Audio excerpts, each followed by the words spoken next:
почитуван председавач, почитувани колеги пратеници.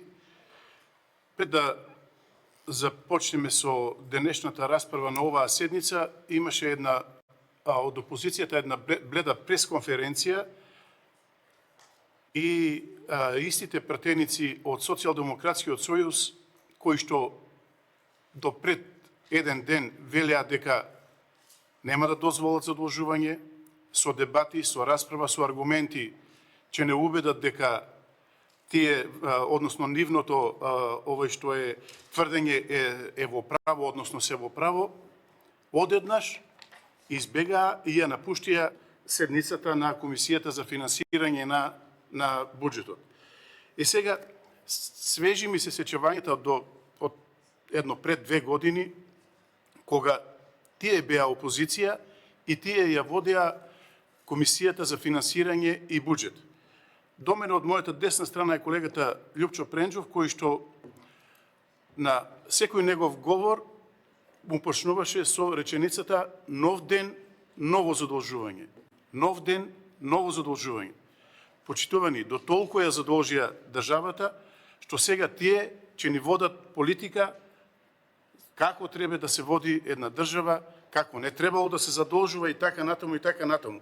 Во нивниот мандат изгласуваа бројни заеми и гаранции со Еурибор врзани камати, грејс периоди, ликвидносни линии, но разликата е што денес ние мора да ги сервисираме доспевањата што доаѓаат, а истовремено до него запреми развојот на нашата држава. Кога сме веќе кај задолжувањата кои што мораме да направиме споредба, бидејќи позиција опозиција, сакам да изнесам неколку факти и податоци. Ние како влада, актуелна власт, треба да вратиме некаден 9 милиарди евра стари долгови по основ на главнина и камата по долг. Државата треба да врати од 2026, значи од оваа година до 2031 година 9 милиарди евра, или за ова 2026 година 1,5 милиарда евра, за 2027 1,4 милиарди евра, 2028 1,9 милиарди евра, 2029 1,1 милиарда евра, 30-та година 1,7 милиарди евра и 31 1,2 милиарди евра. Ете до толку ја задолжа државата, што сега наместо да седниме тука, да разговараме, да дебатираме, да ги соочиме фактите помеѓу економските политики кои што ги води владата на ВМРО ДПМН и премиерот Христијан Мицкоски и нивните економски политики водени од, да кажеме дека Венко Филипче му ги води нивните економски политики и затоа се гледа како работат со напуштање на седници и така натаму, тие го одбраа полесниот, односно патот на да ја фатат вратата и да ја затворат од надворешната страна. Но тоа е нивниот менталитет.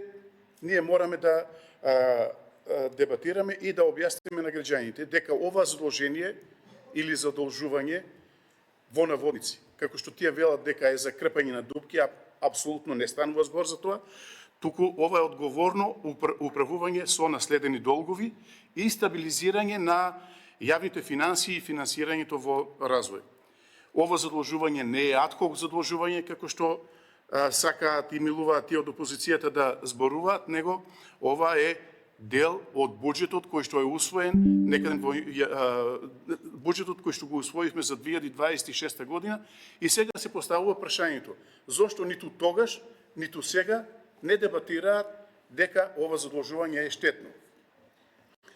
Ние ништо не криеме од граѓаните, напротив ги задолжувањето, како што кажав, е предвидено во буџетот и поминува во собранието.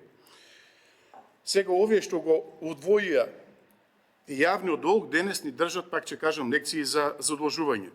Мораме да кажеме дека просечниот раст на економијата во последните 6 последователни квартали е некаде на околу 3,5% раст и развој. Задолжувањето мораме да напомениме и граѓаните да знаат дека ќе оди за капитални инвестиции, поддршка на економијата и на инфраструктурата. Ако се навратиме уште малку наназад, тие велеат дека државата ќе банкротира. Гледаме дека буџетот е во добра кондиција, ликвиден. Во април, велеат дека во април во Македонија ќе биде преплавена од мигранти, исто така уште една лага. Ја подценуваа Македонија и погрешија. Погрешија и во нивните економски политики, но најмногу од се што ги лажеа граѓаните. Додека СДС имаше црни сценарија, Брисел ги призна резултатите и имаме најмногу средства од Брисел, кој што еве вчера сите медиуми нели ги објавија и ги соопштија. Најдобро за нив, на крај, да им порачам, да седнат овдека во работните тела на собранието, да се вратат, бидејќи тука е местото каде што треба да дебатираме, но кога ќе се вратат, да земат една поголема тетрадка, пенкало, да земат да запишуваат, да учат како се водат стабилни економски политики. Тие со нивниот менталитет нека си тераат, ние ќе ги водиме стабилните економски политики, со тоа што сакам да упатам еден апел до граѓаните дека буџетот е стабилен и нема потреба од никаква нервоза кој што дополнително ја ствараат овие од Социјалдемократскиот сојуз.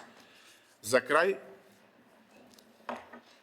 порака уште еднаш, ако имаат барем малку политички сенс, треба да се вратат тука и да дебатираат како што ние кога бевме опозиција ги isпротестувавме фактите и за буџет, и за ребаланс на буџет, и за задолжувања, и за сите одлуки кои што се носеа овдека во собранието. Ви благодарам.